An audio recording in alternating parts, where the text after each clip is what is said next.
नीचे का सबसे बड़ा उद्देश्य दर्शन में सेंस और वैल्यू की बातें लाना था। ये साफ है कि आधुनिक दर्शन ने नीचे से बहुत कुछ लिया है, लेकिन शायद उन्होंने इसे वैसे इस्तेमाल होते देखा नहीं जैसा वे चाहते। नीचे ने साफ कहा था कि philosophy of sense and values हमेशा एक क्रिटिक यानी आलोचना होनी चाहिए। नीचे कहते हैं कि कांट ने सही अर्थ में क्रिटिक नहीं किया, क्योंकि उन्होंने वैल्यूज के नजरिए से आलोचना का सवाल नहीं उठाया। और आधुनिक दर्शन में क्या हुआ? इसका नतीजा यह हुआ कि थ्योरी ऑफ वैल्यूज ने नया कन्फर्मिज्म यानी दूसरों के अनुसार चलने की प्रवृत्ति और नई सबमिशन यानी झुकाव पैदा कर दिया। यहाँ तक कि फिनोमेनोलॉजिकल अपैरेटस ने भी कभी कभी नीचे के विचारों को सिर्फ आधुनिक कन्फर्मिज्म यानी अनुपालन की सेवा में इस्तेमाल किया। लेकिन नीचे के अनुसार हमें यह समझना चाहिए कि फिलॉसफी ऑफ वैल्यूज जैसा उन्होंने बताया वही असली क्रिटिक है। यही एक तरीका है जिससे पूरी तरह से आलोचना की जा सकती है, यानी फिलोसोफाइज विद अ हैमर। वैल्यू का मतलब यह भी है कि कभी कभी हम चीजों को वैसे ही मान लेते हैं, लेकिन गहराई में देखा जाए तो वैल्यूज वास्तव में इवैल्यूएशंस यानी आकलन से आती है।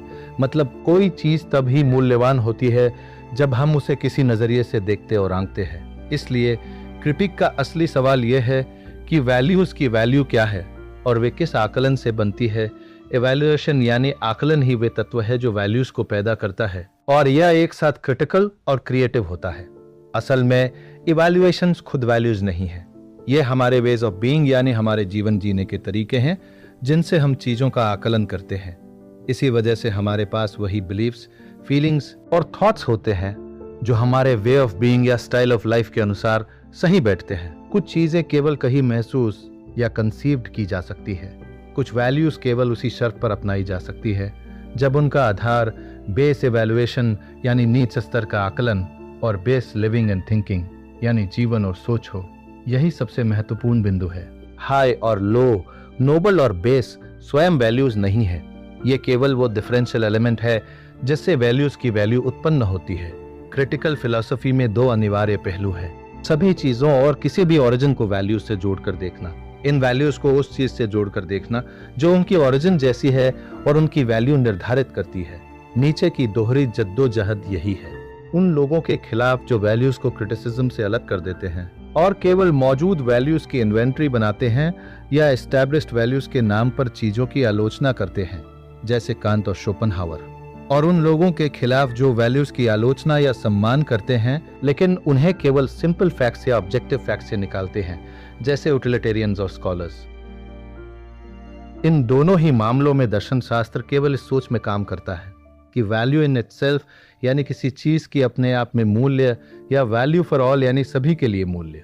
नीचे दोनों ही दृष्टिकोणों पर हमला करता है। वह हाई आइडिया ऑफ फाउंडेशन पर हमला करता है जो वैल्यूज को उनके ओरिजिन से अलग मानता है, और वो उस विचार पर भी हमला करता है जो सिंपल कॉजल डेरिवेशन या स्मूथ बिगिनिंग कहता है, जो वैल्यूज के लिए एक औसत और तटस्थ ओरिजिन सुझाता है।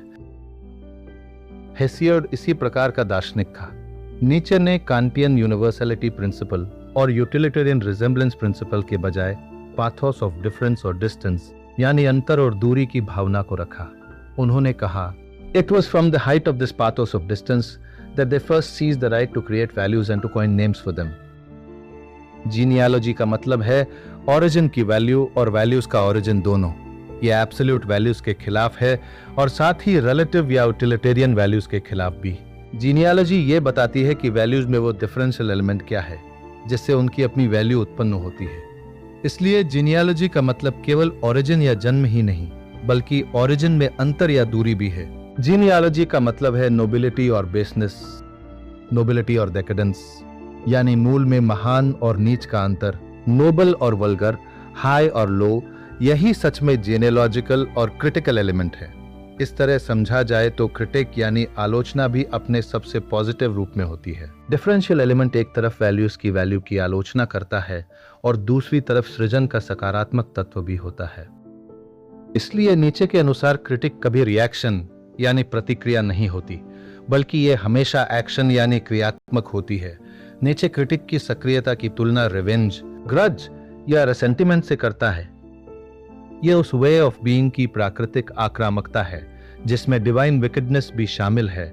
बिना इसके परफेक्शन की कल्पना भी नहीं की जा सकती।